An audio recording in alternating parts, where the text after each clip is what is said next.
A pleasing contest every year is to find Singapore's prettiest songbird, held at the Jubilee Malay School at Pasir Panjang.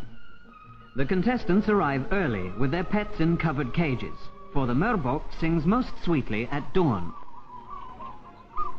With the last word of advice and wishes of good luck, the birds are uncovered and hoisted aloft on poles, and away they go, trilling to their heart's content.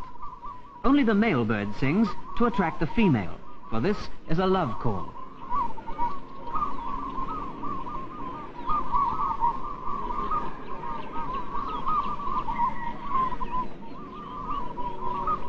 The judges go round listening to each one and making notes on performance.